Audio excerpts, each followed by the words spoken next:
अवधूत चिंतन श्री गुरुदेव दत्त श्री स्वामी समर्थ महाराज की जय। श्री स्वामी समर्थ। स्वामी महाराज तुमच्या सगळ्या चांगल्या इच्छा पूर्ण करो ही स्वामींचरणी प्रार्थना करते आणि आजच्या या नवीन व्हिडिओला सुरुवात करते। नमस्कार मंडळी, हिंदू धर्मातील महत्त्वाच्या पुराणांपैकी एक म्हणजे शिवपुराण। शिवपुराण हे 18 पुराणांपैकी एक आहे, ज्यात शिवलिंगाच्या उत्पत्तीशी आणि शिवभक्तीशी संबंधित कथा आहेत।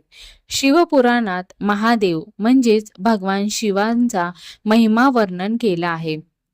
शिवपुराणात भगवान महादेवांच्या विविध अवतारांविषयी सविस्तरपणे वर्णन करण्यात आले आहे।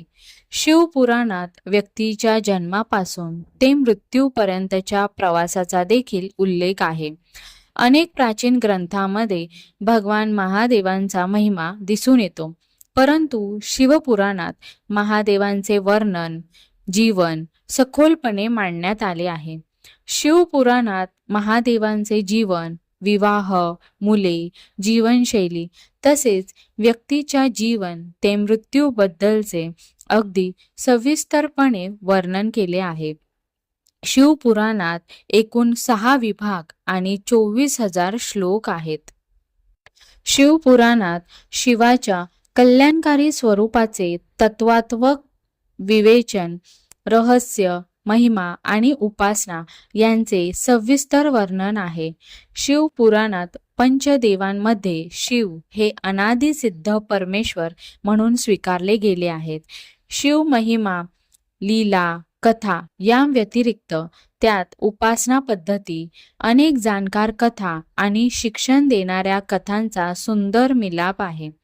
आज आपण शिवपुराणात मृत्यूबद्दल सांगितल्या गेलेल्या काही संकेतांबाबत बोलणार आहोत।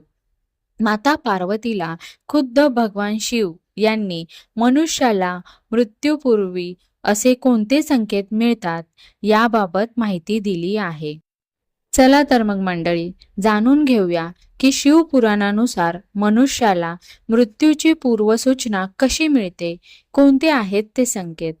त्यातला पहिला संकेत आहे, शिवपुराणात उल्लेख केल्याप्रमाणे जेव्हा माणसाचा मृत्यू जवळ येऊ लागतो तेव्हा त्याची दृष्टी क्षीण होऊ लागते।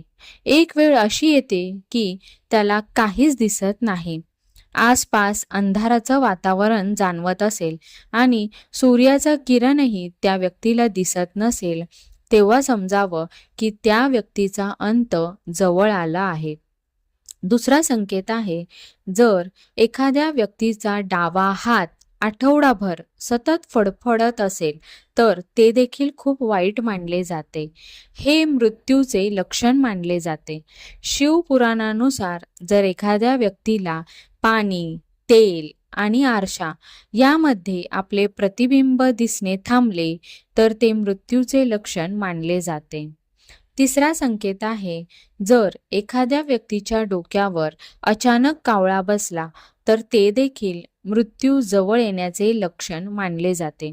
याशिवाय गिधाड किंवा कबूतरही त्या व्यक्तीच्या डोक्यावर बसणे देखील अशुभ मानले जाते।